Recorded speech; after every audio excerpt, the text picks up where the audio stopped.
Welcome to my YouTube channel. Kung bago ka lang sa channel na to at true-blooded Aldab Nation ka, tama po ang channel na pinuntahan mo. Kaya considering na po kitang bagong subscriber. At huwag mong kalimutan pindutin yung bell para lagi po kang updated sa bagong video na ilalabas ko. Salamat po sa iyong pag-click sa channel na to. Welcome back mga kaaldab. Ito na naman po ang inyong lingkod, si Mr. Destiny. At syempre, panibagong video, panibagong update na naman po tayo.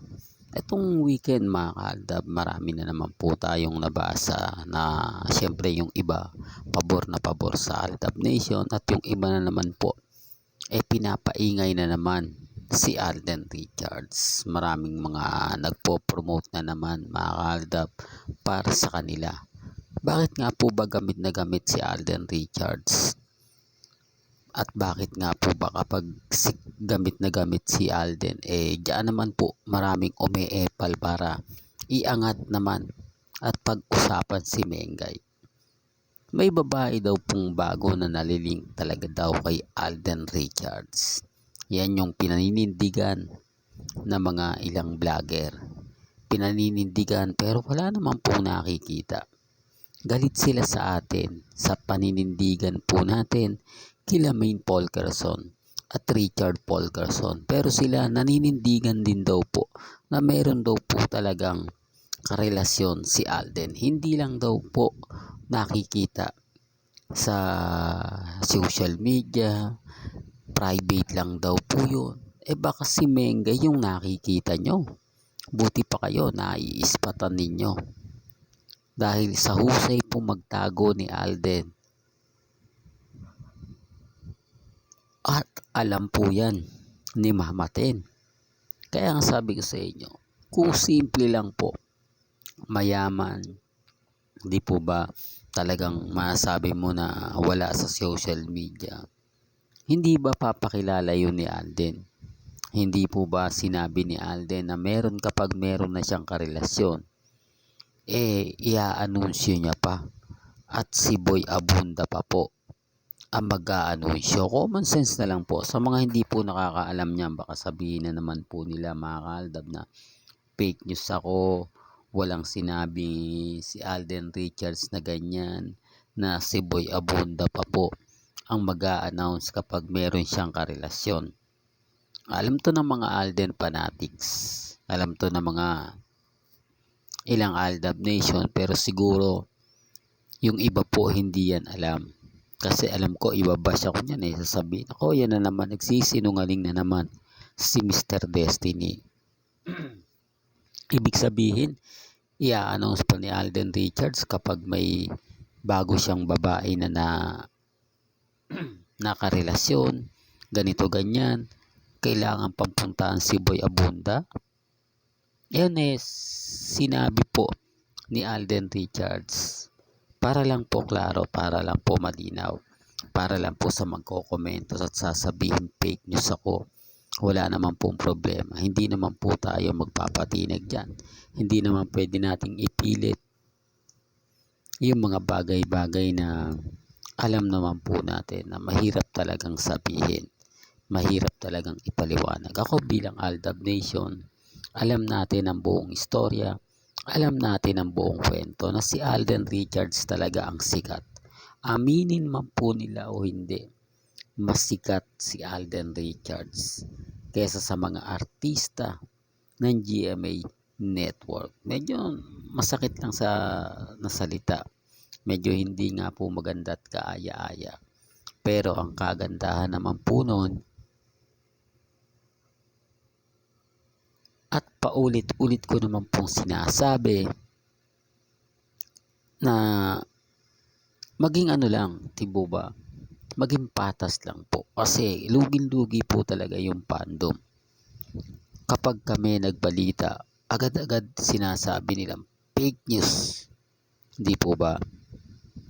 sinasabi nilang walang katotohanan. Ito para lang po sa mga neutral yung sinasabi ko. Para lang po sa mga dumadaan at bumibisita para mapaisip po kayo. Kami po hinahanapan ng ebidensya at resibo kina Mengay at kay Alden.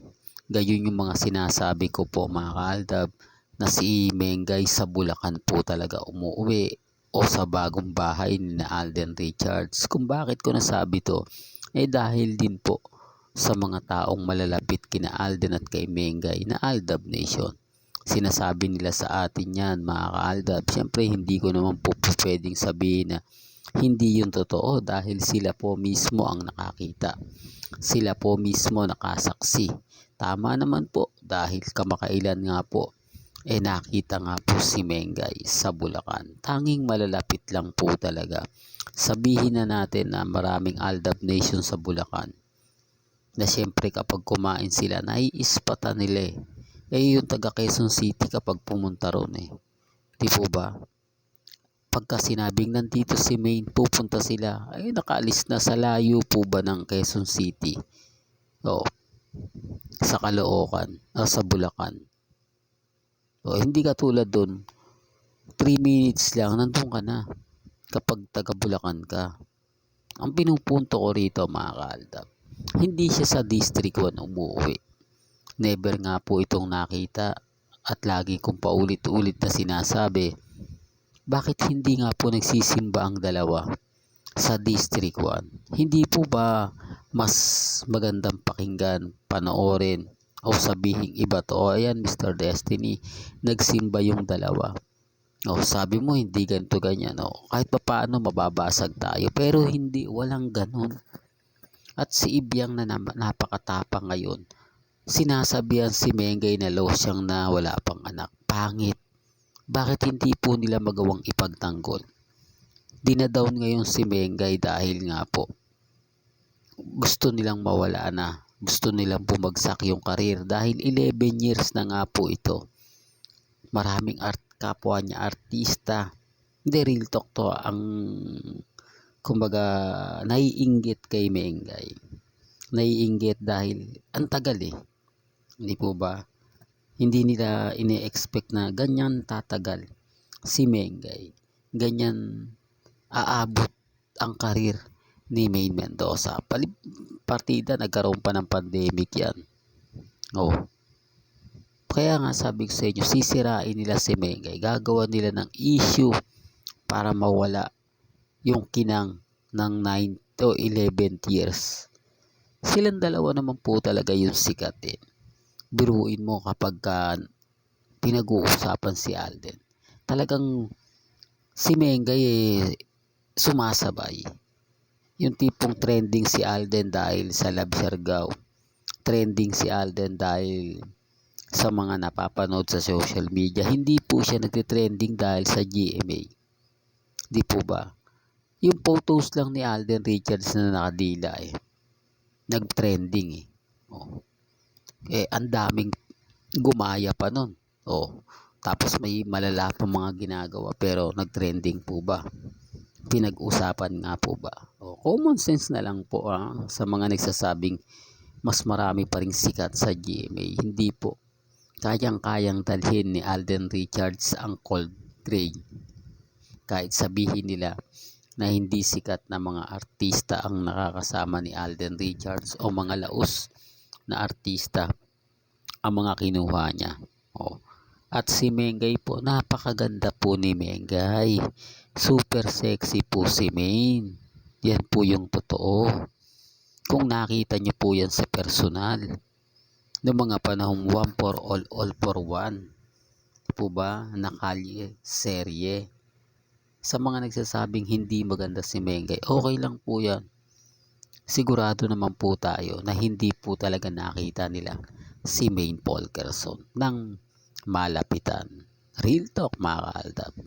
Hanggang dito na lang po ang ating latest updates. Kaya kung gusto nyo pa po ng pinaka-latest at sariwang update, abay tumutok lang po kayo dito po sa channel ni Mr. Destiny para updated kayo sa mga bago at sa mga latest na i-upload po natin maya-maya lang. Kaya kung bago ka lang sa channel na to, at isa kang true-blooded Aldab Nation na nagmamahal kina Mengay at Isoy, tama po ang channel na pinuntahan mo, kaya consider na po kitang bagong subscriber. At huwag mo kalimutang i-share ang mga video po natin sa mga mami, sa mga titas, at sa mga sinyo. Hanggang sa muli, salamat po sa panonood at pakikinig.